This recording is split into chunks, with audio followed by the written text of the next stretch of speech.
चितवत काम भयउ जरि छारा, चितवत काम भयउ जरि छारा। जैसे तीसरा ज्ञान चक्षु खुला, ज्ञान नेत्र खुलते कामदेव जलकर भस्म हो गया। जैसे काम भस्म भया हो, देवता तो सब डर गए और जितने निशाचर थे नाचने लगे। क्यों? अब काम ही भस्म हो गया तो अब बाबा का पुत्र कहां से होगा? अब तारकासुर मरने वाला नहीं है। कामदेव जलकर भस्म भया। कामदेव की अर्धांगिनी रति पहुंची किसके पास? शंकर भगवान के पास। रति का सीधा प्रश्न, आपने मेरे पति को क्यों मारा?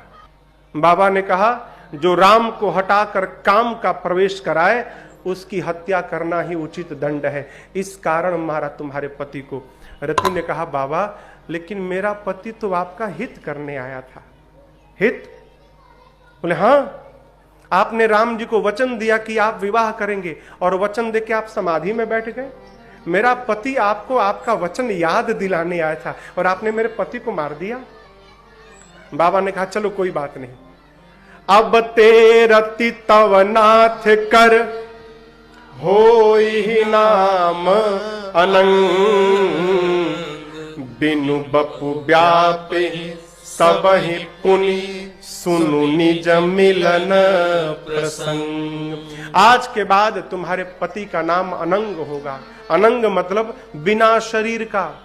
रति ने कहा, हमको कब मिलेंगे? बाबा ने कहा, यदुवंश में जब द्वापर में परमात्मा श्री कृष्ण अवतार लेंगे तो कृष्ण के पुत्र प्रद्युम्न आपको पति के रूप में प्राप्त होंगे। रति प्रणाम करके गई।